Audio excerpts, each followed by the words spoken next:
नमस्कार दोस्तों, आप देख रहे हैं प्रकाश नेटवर्क। आज हम बात करने जा रहे हैं ईपीएस 95 पेंशनर्स के उस संघर्ष की जो अब एक निर्णायक मोड़ पर पहुंच चुका है। नेशनल एजिटेशन कमेटी, जिसका मुख्यालय है बुलडाना, महाराष्ट्र में, ने एक बार फिर देश के 80 लाख से अधिक वृद्ध ईपीएस 95 पेंशनर्स की आवाज़ दिल्ली के सत्ता गलियारों तक पहुंचाई है। दोस्तों, आज की ये खबर सिर्फ एक मुलाकात नहीं है, ये एक उम्मीद है, एक भरोसा है और एक सवाल भी है। क्या अब ईपीएस 95 पेंशनर्स को न्याय मिलेगा दोस्तों? तारीख थी 20 जनवरी 2026। स्थान नई दिल्ली। नेशनल एजिटेशन कमेटी की केंद्रीय टीम ने भारतीय जनता पार्टी के नवनिर्वाचित राष्ट्रीय अध्यक्ष माननीय श्री नितिन नबीन जी से औपचारिक भेंट की। इस अवसर पर एनएसी की ओर से माननीय श्री नितिन नबीन जी का सम्मानपूर्वक स्वागत किया गया। लेकिन दोस्तों, ये मुलाकात सिर्फ शिष्टाचार तक सीमित नहीं थी। इस मुलाकात का मुख्य उद्देश्य था ईपीएस 95 पेंशनर्स की आज की व्यथा, उनका दर्द, उनका संघर्ष और लगातार बढ़ती उनकी मृत्युदर को सरकार के सामने रखना।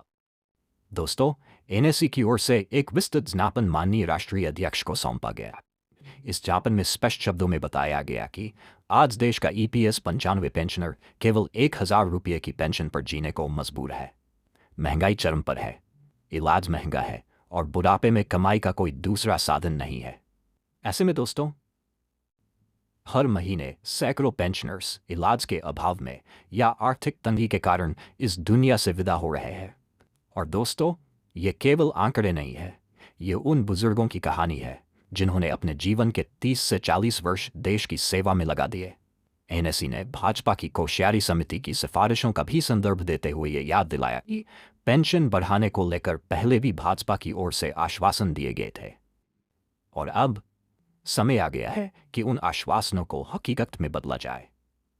दोस्तों, एनएसी ने स्पष्ट शब्दों में आग्रह किया कि भारतीय जनता पार्टी अपने वचन को निभाए और ईपीएस 95 की मांगों को सरकार से अविलंब मंजूर करवाए। इस पूरे अभियान में एनएसी के राष्ट्रीय अध्यक्ष माननीय कमांडर अशोक राउत जी के मार्गदर्शन और निर्देशों में पूरी टीम ने एकजुट होकर पेंशनर्स की आवाज़ बुलंद की।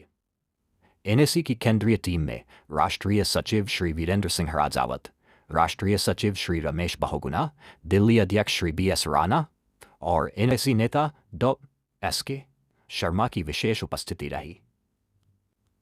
दोस्तों, इस मुलाकात के दौरान माननीय श्री नितिन नबीन जी ने एनएसी की बातों को गंभीरता से सुना। उन्होंने ईपीएस 95 पेंशनर्स की समस्याओं पर सकारात्मक दृष्टिकोण दिखाया। एनएसी की ओर से बताया गया कि राष्ट्रीय अध्यक्ष ने पेंशनर्स के मुद्दे पर संवेदनशीलता दिखाई है और आगे उचित कदम उठाने का संकेत दिया है। दोस्तों, अब पूरे देश के 80 लाख से अधिक वृद्ध ईपीएस 95 पेंशनर्स की नजरें इसी बात पर टिकी है। क्या यह सकारात्मकता फैसले में बदलेगी? क्या वर्षों से न्यूनतम पेंशन बढ़ाने की मांग अब पूरी होगी? और क्या बुजुर्ग पेंशनर्स अपने जीवन के अंतिम पड़ाव में सम्मानजनक जीवन जी पाएंगे? एनएसी ने नवनिर्वाचित भाजपा राष्ट्रीय अध्यक्ष से विशेष आग्रह किया है कि वे ईपीएस 95 पेंशनर्स को अविलंब न्याय दिलवाए, क्योंकि यही देश के उन 80 लाख बुजुर्गों की आखिरी उम्मीद है।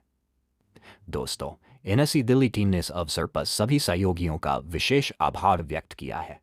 आने वाले दिनों में इस मुद्दे पर क्या बड़ा फैसला होता है, हम आपको हर अपडेट सबसे पहले प्रकाश नेटवर्क चैनल पर बताते रहेंगे। अगर आपको ये जानकारी उपयोगी लगी हो तो वीडियो को लाइक कीजिए, शेयर कीजिए और चैनल को सब्सक्राइब ज़रूर कीजिए। मैं हूं प्रकाश, आप देख रहे हैं प्रकाश ने हिंद।